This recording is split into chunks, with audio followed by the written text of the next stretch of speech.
नमस्कार साथियों, स्वागत है आपका अपने YouTube चैनल संदीप जी के वर्ड में, जिसमें हम आज लेके आए हैं भारत का संवैधानिक विकास से संबंधित जितने भी महत्वपूर्ण प्रश्न हैं उन सभी को। आपकी जो परीक्षाएं होती है उनमें अधिनियम व चार्टर एक्ट से जो जो प्रश्न पूछे जाते हैं उन सभी को हम इस वीडियो के माध्यम से कवर करेंगे। हर एक टॉपिक से हमने मोस्ट इम्पोर्टेंट क्वेश्चन है वो उठाए हैं, ताकि आपको परीक्षा के लिए कहीं और से भी पढ़ने की आवश्यकता ना पड़े। यकीन मानिए, आपने यह वीडियो एक बार देख लिया तो आपको कहीं और देखने की या कहीं और से पढ़ने की आवश्यकता नहीं है। फुल फील इसमें कोर्स दिया है मैंने, हर एक टॉपिक से प्रश्न उठाए हैं जो जो एग्जामिनर पूछता है। तो चलिए स्टार्ट करते हैं।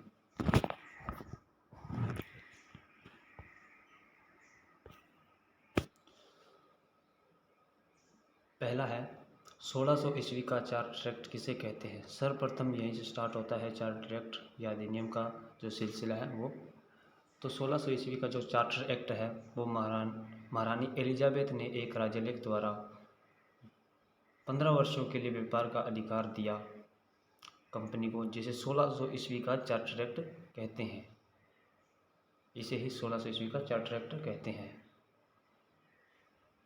नेक्स्ट है, यहाँ से हमारे जो क्वेश्चन हैं वो स्टार्ट होते हैं। तो चलिए क्वेश्चन को स्टार्ट करते हैं। किस एक्ट के तहत भारत में स्थित कंपनी को नियम, उपनियम तथा अध्यादेश जारी करने की शक्ति प्रदान की। ऑप्शन है ए 1600 ईस्वी के चार्टर एक्ट के द्वारा, या 1726 के द्वारा, 1793 के द्वारा, या 1858 के द्वारा। तो जो कंपनी है उसमें उस कंपनी में उपनियम तथा अध्यादेश जो जारी करने के नियम बनाने की जो शक्ति है वो प्रदान की गई थी 1726 के एक्ट के चार्टर एक्ट के द्वारा।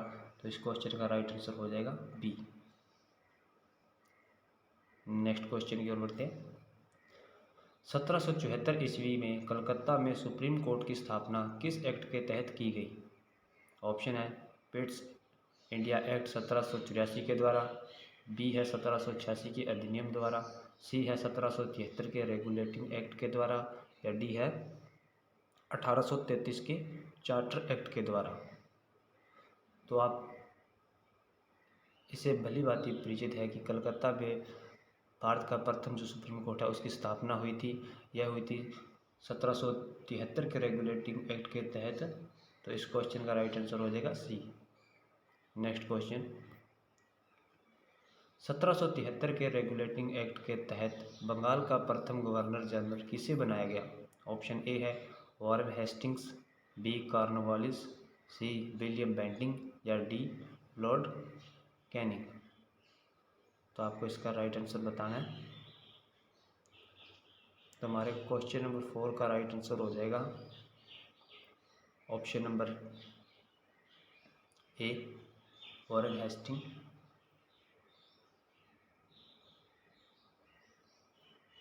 Option number A. Next question,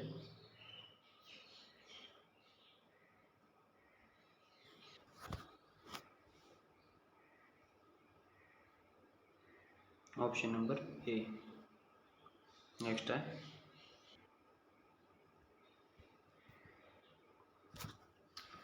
किसी कंपनी में बोर्ड ऑफ कंट्रोल तथा बोर्ड ऑफ डायरेक्टर की स्थापना किस अधिनियम या एक्ट के तहत की गई। ऑप्शन है 1786 के अधिनियम द्वारा, बी है 1813 के अधिनियम द्वारा, सी है पिट्स इंडिया एक्ट 1784 के द्वारा, या डी है इनमें से कोई नहीं।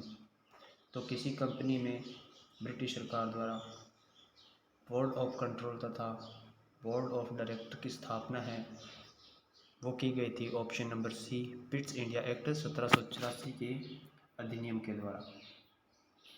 Option number C. Next question है, यह कुछ महत्वपूर्ण तथ्य है पिट्स इंडिया एक्ट के बारे में। पिट्स इंडिया एक्ट ने कंपनी के व्यापारिक एवं राजनीतिक कार्यकलापों को एक दूसरे से अलग कर दिया।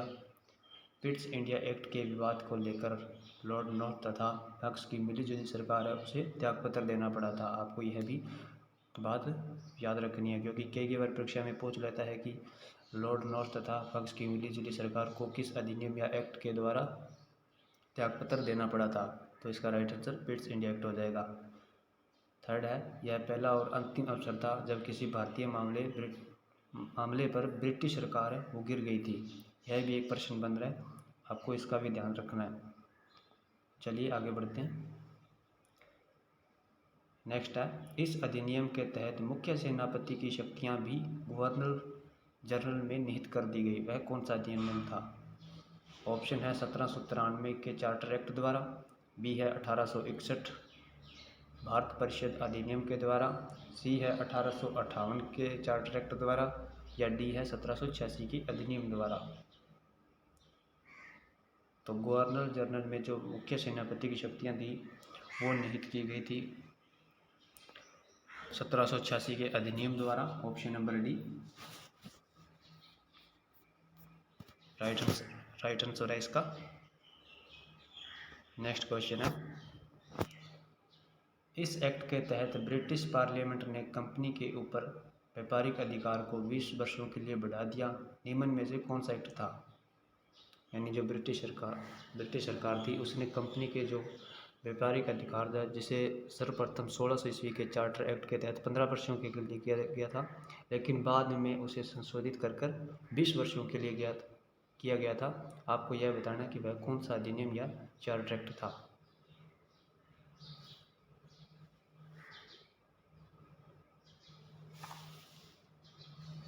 तो इस क्वेश्चन का जो राइट आंसर हो जाएगा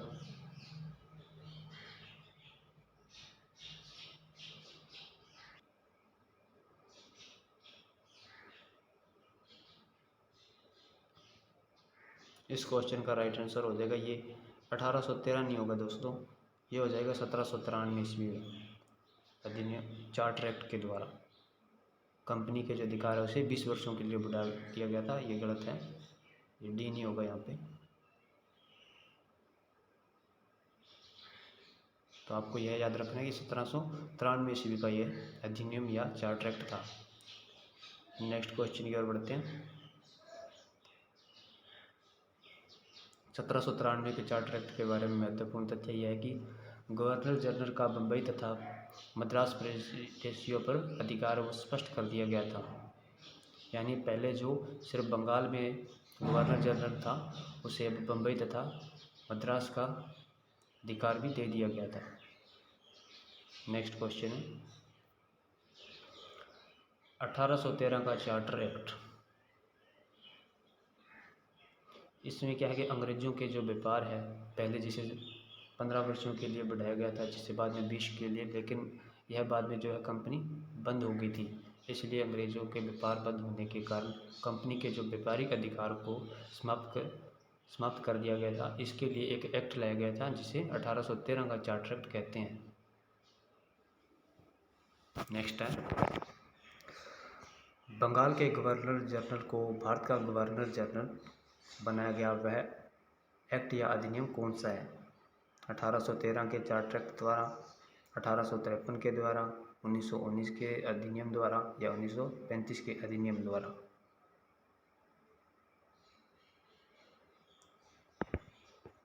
तो जो बंगाल के गवर्नर जनरल थे सर्वप्रथम वो थे वॉरेन हेस्टिंग, लेकिन जो भारत के सर्वप्रथम बनाए गए थे वो 1833 के चार्टर एक्ट के द्वारा बनाए गए थे, और वो थे विलियम बेंटिंग थे प्रथम भारत के। आपको यह भी याद रखना है। तो इस क्वेश्चन का राइट आंसर ए हो जाएगा। नेक्स्ट क्वेश्चन बढ़ते हैं, वह कौन सा अधिनियम था जिसके द्वारा नियुक्तियों के लिए योग्यता संबंधी मापदंडों को लागू किया गया था? यानी कि किसी भी आप पहले जैसे नहीं होता था कि हम किसी भी विभाग में जाएं तो उससे संबंधी जो मापदंड है या फिर शिक्षा संबंधी लेख है वो नहीं थे, सिर्फ योग्यता वगैरह कुछ नहीं देखा जाता था, सीधा भर्ती कर लिया जाता था। लेकिन इस एक्ट के बाद सभी योग्यता संबंधी है वो मापदंड लागू कर दिए गए थे। तो वह कौन सा अधिनियम था, आपको यह बताना है। वह ऑप्शन है 1833, बी है 1853, सी है 1853, यह यहाँ पे गलती से मिसप्रिंट हो गया, इसे आप 13 कर लीजिए। ऑप्शन नंबर 4 है 1833। 33 के जगह भी आप बाद में कर लीजिएगा। तो आपको इसका राइट आंसर को बताना है।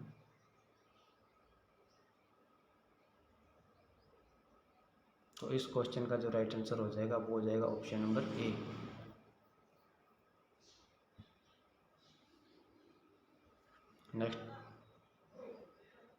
नेक्स्ट क्वेश्चन की ओर बढ़ते हैं।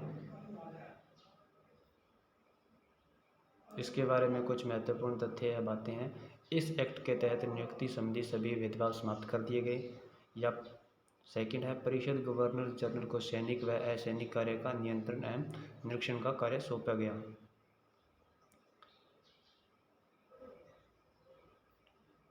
नेक्स्ट क्वेश्चन है, सर्वप्रथम संपूर्ण भारत के लिए एक विधानमंडल की स्थापना की गई किस चार्टर एक्ट के द्वारा? ऑप्शन ए है 1793 की चार्टर एक्ट, बी है 1858 के चार्टर एक्ट, सी है 1853 के चार्टर एक्ट, या डी है 1833 का चार्टर एक्ट। तो जो संपूर्ण भारत के लिए विधानमंडल की स्थापना की गई थी वो की गई थी 1853 के चार्टर एक्ट के द्वारा। Option number C right answer है इसका। नेक्स्ट है, 1858 के चार्टर एक्ट के तहत किया गया था, या इसमें क्या क्या सम्मिलित बातें हैं वो आपको बताना है। ऑप्शन ए है 1784 ब्रिटिश इंडिया एक्ट द्वारा जो द्वैध शासन था उसे समाप्त किया गया, या ऑप्शन नंबर बी है भारत का वायसराय नियुक्त किया गया, या सी है ए या बी दोनों, या डी है केवल बी।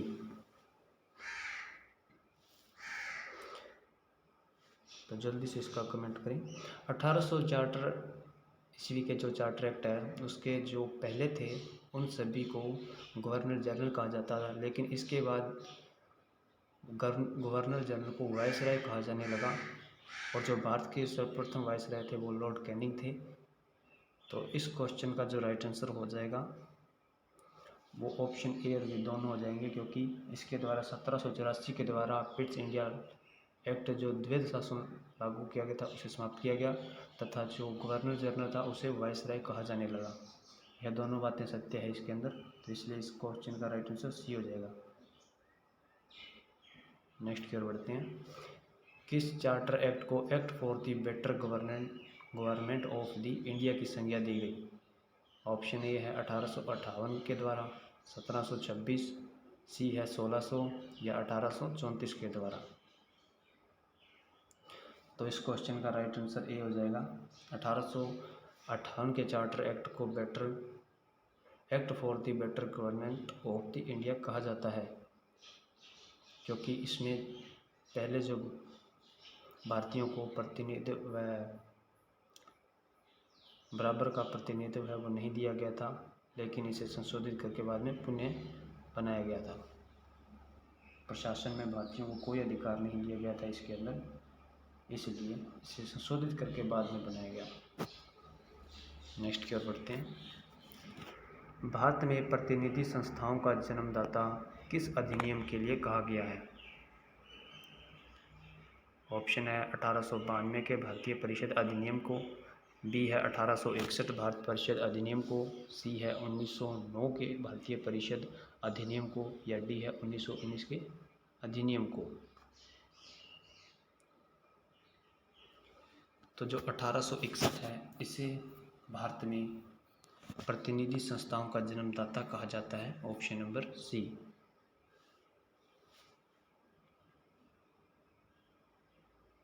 और इसी आधार पर लॉर्ड कैनिंग ने भारत में विभागीय प्रणाली की शुरुआत की थी। तो इस क्वेश्चन का जो राइट आंसर हो जाएगा वो हो जाएगा बी। नेक्स्ट है, विभागीय प्रणाली की शुरुआत लॉर्ड कैनिंग ने किस अधिनियम के तहत की? यह अभी आपको बताया है कि वह कौन सा अधिनियम था, तो इस पर हम ज़्यादा नहीं ठहरेंगे, तो सीधा बता दे। सीधा है इस क्वेश्चन का right answer 1800। B option right है इसका।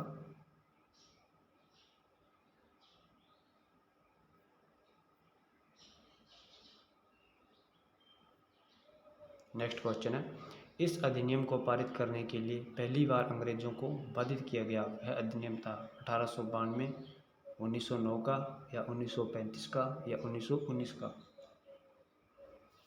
तो किस अधिनियम के लिए कहा जाता है कि भारतीय ने अंग्रेजों को पहली बार बाधित किया था कि आप यह अधिनियम लागू करें?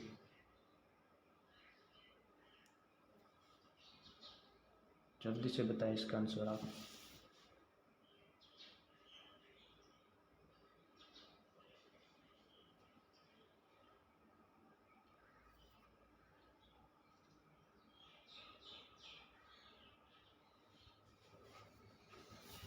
तो वह अधिनियम था 1892 का।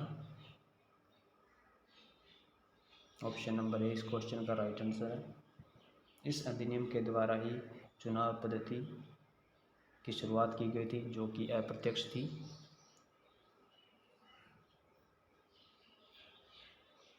इसके बारे में कुछ महत्वपूर्ण बात जो मैंने आपको अभी बताई है कि यह इस अधिनियम के द्वारा चुनाव पद्धति की शुरुआत की गई थी जो कि पूर्णतः अप्रत्यक्ष थी। नेक्स्ट की ओर बढ़ते हैं। पार्लियामेंट सुधार किस अधिनियम को कहते हैं? 1919 के अधिनियम को, या बी 1935 भारत परिषद अधिनियम को, या सी 1909 भारत परिषद अधिनियम को, या डी इनमें से कोई नहीं। तो वह अधिनियम 1909 का है। मार्ले जो कि भारतीय सचिव थे और मिंटो जो एक वायसराय थे, जिनमें क्या पृथक निर्वाचन पद्धति का सर्वप्रथम प्रयोग किया गया था और प्रशासन में प्रतिनिधित्व मतलब भारतीयों को भाग दिया गया था। तो वह किया गया था 1909 के अधिनियम को कहा जाता है। ऑप्शन नंबर ए सी इस क्वेश्चन का राइट आंसर है।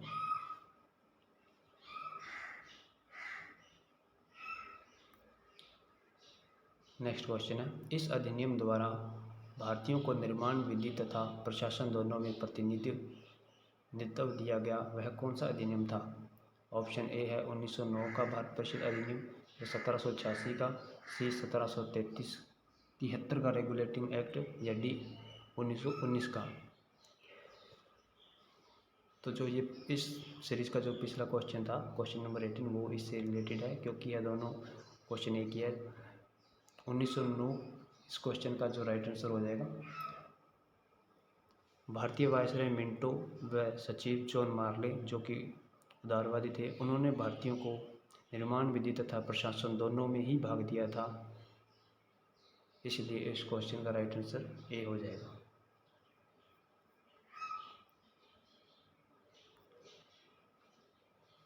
नेक्स्ट क्वेश्चन है, इस एक्ट के संबंध में जवाहरलाल नेहरू ने कहा कि यह अधिनियम तो दासता का घोषणा पत्र है। वह अधिनियम कौन सा था आपको यह बताना है। ऑप्शन ए है 1909 का, बी है 1935 अधिनियम, या सी है मॉन्टेस्क्यू चेम्सफोर्ड, या डी है पार्लियामेंटो सुधार। तो जैसे अभी सभी आपको पता है पार्लियामेंटो सुधार है वो 1909 का है और मॉन्टेस्क्यू चेम्सफोर्ड है वो 1919 के अधिनियम को कहा जाता है।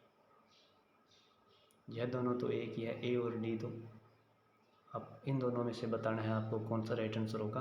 तो वह हो जाएगा ऑप्शन नंबर बी 1935 के अधिनियम को कहा जाता है, या पंडित जवाहरलाल नेहरू ने कहा कि यह अधिनियम तो दासता का घोषणा पत्र है। नेक्स्ट की ओर बढ़ते हैं। भारतीय संविधान पर सबसे अधिक प्रभाव किस अधिनियम का माना जाता है? ऑप्शन है 1909 के अधिनियम का, 1786 के अधिनियम का, 1773 रेगुलेटिंग एक्ट का, या 1919 का अधिनियम का। तो भारतीय संविधान के ऊपर सबसे अधिक प्रभाव है वो माना जाता है, ऑप्शन नंबर डी को आप काट लें क्योंकि ये गलत है। यहाँ पे हो जाएगा 1935 के अधिनियम का। 1935 का जो भारत सरकार अधिनियम है उसका संविधान के ऊपर सबसे अधिक प्रभाव माना जाता है। तो इस क्वेश्चन का राइट आंसर डी हो जाएगा 1935 न कि 1919। तो आप यस यहाँ पर सही कर ले। नेक्स्ट की ओर बढ़ते हैं। भारत की रियासतों ने जिस अधिनियम को मानने से इनकार कर दिया था वह कौन सा था? 1861 का अधिनियम, 1919 का अधिनियम, या 1909 का अधिनियम, या 1935 का अधिनियम? जल्दी से इसका आंसर कमेंट करें। तो इस क्वेश्चन का राइट आंसर डी हो जाएगा। 1935 के अधिनियम को भारत की रियासतों ने मानने से इनकार कर दिया, क्योंकि यह अंग्रेजी सरकार से मिलकर बनना था, इसलिए रियासतों ने इसे मानने से इनकार कर दिया। नेक्स्ट है, सभी विषय केंद्र व प्रांतों में बांट दिए गए वह अधिनियम या एक्ट कौन सा था? ऑप्शन है 1784 के पिट्स इंडिया एक्ट के द्वारा, बी 1919 के अधिनियम द्वारा, सी 1726 के चार्टर एक्ट द्वारा, या डी 1793 के चार्टर एक्ट द्वारा। तो सभी विषय केंद्र व प्रांतों में जो बांट दिए गए थे वो बांट दिए गए थे 1919 के अधिनियम द्वारा। Option number B. इस अधिनियम को मॉन्टेस्क्यू चेम्सफोर्ड अधिनियम भी कहा जाता है, आपको यह भी ध्यान रखना है, परीक्षा में कई बार पूछ लेता है ऐसे प्रश्न, तो आपको यह ध्यान रखना है। नेक्स्ट की ओर बढ़ते हैं। 1919 का भारत सरकार अधिनियम के बारे में आपको बताना है इनमें से कौन सा कथन सही है। ऑप्शन है केंद्र में द्विसदनीय व्यवस्था की गई, बी है सभी शक्तियां केंद्र के पास थी, सी है राज्य परिषद में 60 सदस्य थे, या ऑप्शन नंबर डी उपयुक्त सभी। तो आपको इसमें राइट आंसर कमेंट करना है। तो इस क्वेश्चन का राइट आंसर डी हो जाएगा, क्योंकि यह तीनों बातें सही है। केंद्र में द्विसदनीय व्यवस्था की गई थी सर्वप्रथम, और सभी शक्तियाँ थी वो केंद्र के पास थी, न कि प्रांत के पास। और राज्य परिषद में 60 सदस्य निश्चित किए गए थे, जिसमें से 24 निर्वाचित होंगे तथा 26 है वो गवर्नर जनरल के द्वारा मनोनीत होंगे। तो इस क्वेश्चन का राइट आंसर डी हो जाएगा। नेक्स्ट की ओर बढ़ते हैं। 1935 के भारत सरकार अधिनियम के बारे में कौन सा कथन सही है? ऑप्शन है प्रांतीय द्वैध शासन की समाप्ति, शासन की व्यवस्था, अखिल भारतीय संघ की बात कही गई, या रियासतों के द्वारा मानने से इनकार किया गया। तो इस क्वेश्चन के राइट आंसर डी हो जाएगा, क्योंकि ये सभी बातें सही है इसके बारे में। इसमें 6 प्रांतीय परिषदों का द्विसदनीय बनाया गया था, जो कि 1919 के अधिनियम में केंद्र को बनाया गया था, लेकिन इसके अंदर प्रांत को बनाया गया था। आपको यह बात विशेष ध्यान रखनी है।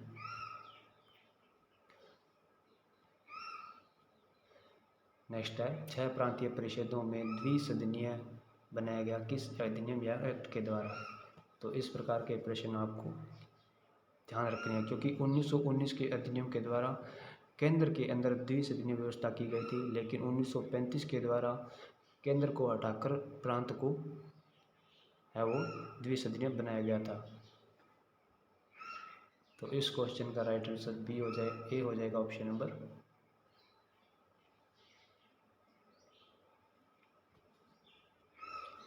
और वह 6 द्विसदनीय परिषद कौन कौन सी थी आपको यह भी याद रखना है। तो प्रथम थी बंगाल, मद्रास, मुंबई, उत्तर प्रदेश, बिहार तथा असम। यह 6 थी, बंगाल,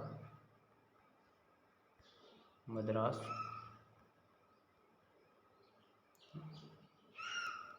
मुंबई, उत्तर प्रदेश, बिहार और असम। यह 6 थी। कई बार प्रश्न पूछ लेता है इससे।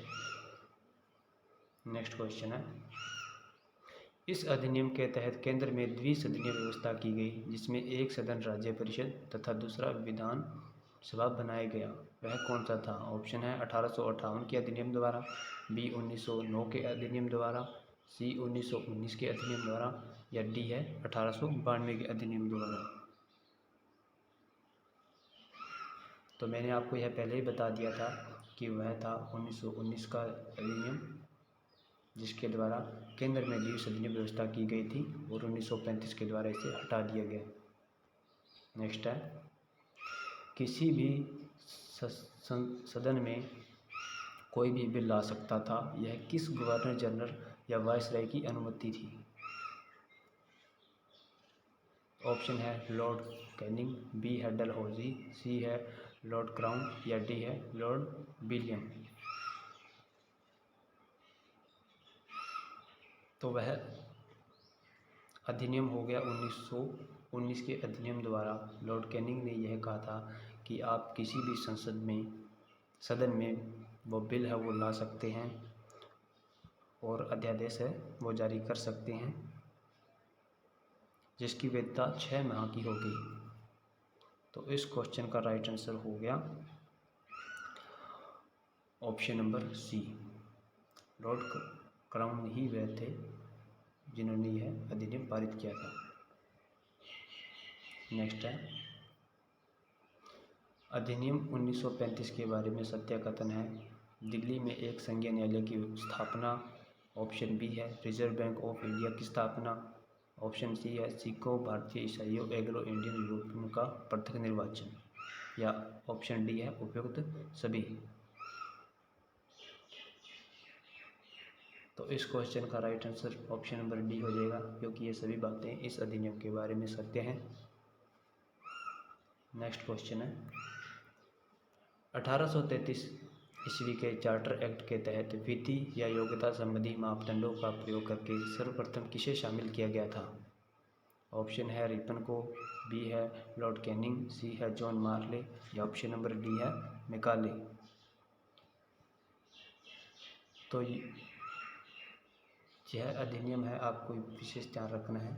इसमें 2 प्रश्न बन रहे हैं कि वह कौन सा अधिनियम या चार्टर है जिसके द्वारा योग्यता संबंधी मापदंडों को लागू किया गया था। तो वह था 1833 का। और सर्वप्रथम जिस विधि के द्वारा चुना गया था वह कौन सा सदस्य था या वायसराय था, आपको यह भी ध्यान रखना है।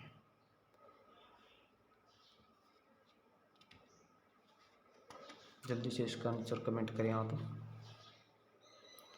तो प्रथम व्यक्ति ऑप्शन नंबर डी हो जाएगा, मैकाले ही वह प्रथम व्यक्ति था जिसे विधि के द्वारा, या प्रथम व्यक्ति चुना गया था, प्रथम व्यक्ति जिसे विधि के द्वारा चुना गया था। आई होप दोस्तों आपको यह वीडियो पसंद आई होगी। अगर आपको इसी प्रकार के और जीके जीएस रिलेटेड प्रश्न है वो चाहिए और आप इंडिया की किसी भी परीक्षा की तैयारी कर रहे हैं तो आप हमारे साथ जुड़िए। हम आपको आपकी तैयारी और बेहतर व मजबूत करने के लिए जीके जीएस की बेस्ट सीरीज लेकर आते रहेंगे और आपकी तैयारी को मजबूत करते रहेंगे ताकि आप अपने सपने को पूरा कर सकें। अगर आपको वीडियो पसंद आया है तो लाइक शेयर सब्सक्राइब जरूर करें और हमारे चैनल को सब्सक्राइब करें ताकि हम रोज़ आपको इसी प्रकार का कंटेंट उपलब्ध करवा सकें। धन्यवाद।